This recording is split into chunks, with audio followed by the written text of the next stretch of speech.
Hello everyone. आज मैं again आप लोग को ट्रांसलेशन के डेफिनेशंस बताने वाली हूँ, बट बहुत सारे ऑथर्स स्कॉलर्स के पर्सपेक्टिव से। आप इन्हें कोड भी कर सकते हैं, एग्जाम में आपको अच्छे मार्क्स मिलेंगे। ठीक है, कि ट्रांसलेशन को कैसे और किस तरह से डिफाइन किया गया है। So according to Benedicto Cruz, okay, ये एक इटालियन राइटर है, फॉर्मर सीनेटर है। सीनेटर मतलब होता है पार्लियामेंट का मेंबर। ठीक है, जैसे कि यहाँ पे फॉर्मर एमपी ऑफ इंडिया से हो सकता है।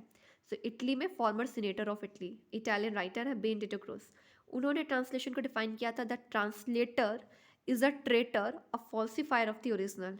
ट्रेटर मतलब होता है क्या, धोखा देने वाला, भाग जाने वाला, भगौड़ा, ऐसा कुछ। ठीक है, डॉक्टर सैमुअल जॉनसन।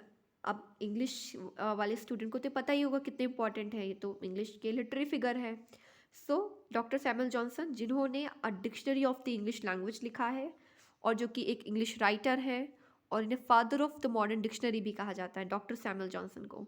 उन्होंने ट्रांसलेशन को डिफाइन किया है कि translation involves the process of change into another language retaining the sense. A H Smith के अकॉर्डिंग देख लेते हैं। इन्होंने डिफाइन किया है इनका, ये जो ए एच है, ये पूरा नाम क्या है, एल्बर्ट ह्यूग स्मिथ, एक ब्रिटिश ऑथर है। इन्होंने ट्रांसलेशन को डिफाइन किया है कि to translate is to change into another language retaining as much of the sense as one can. ठीक है, ये तीन, एक दो तीन, ये तीन लोग हैं। ठीक है, तीन स्कॉलर्स हैं जिन्होंने ट्रांसलेशन को डिफाइन किया। आप इन्हें एग्जाम में कोट कर सकते हैं। ट्रांसलेशन का मतलब होता क्या है, एक भाषा को दूसरी भाषा में बदलना। ठीक है, जैसे कि आप जब अपने इस पेपर को पढ़ेंगे तो आपको दो चीज़ें सुनने को मिलेंगी, एक तो सोर्स लैंग्वेज एसएल और एक target language TL. Source language का मतलब होता है जिस लैंग्वेज में हमें नॉलेज है, जो अवेलेबल है। ठीक है, और टारगेट लैंग्वेज वो जिसे हम सीखना चाहते हैं, जिसमें हम ट्रांसलेट करना चाहते हैं। जैसे हमें हिंदी आती है तो ये हमारी सोर्स लैंग्वेज है।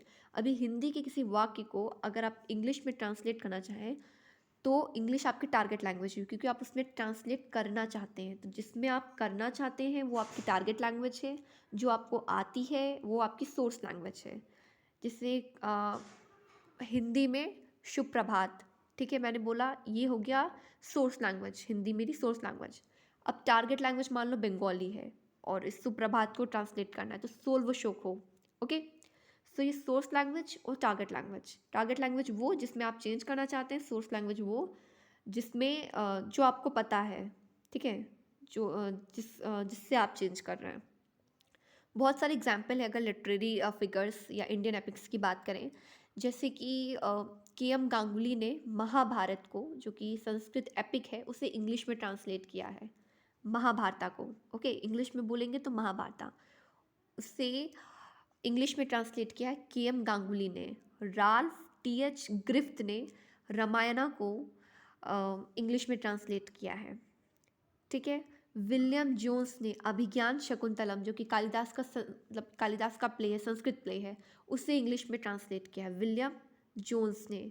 राल्फ टी एच ग्रिफ्थ ने रामायणा को और के एम गांगुली ने महाभारत को। ये देखो, ये लोग हैं जिन्होंने संस्कृत के वर्क्स को इंग्लिश में ट्रांसलेट किया है।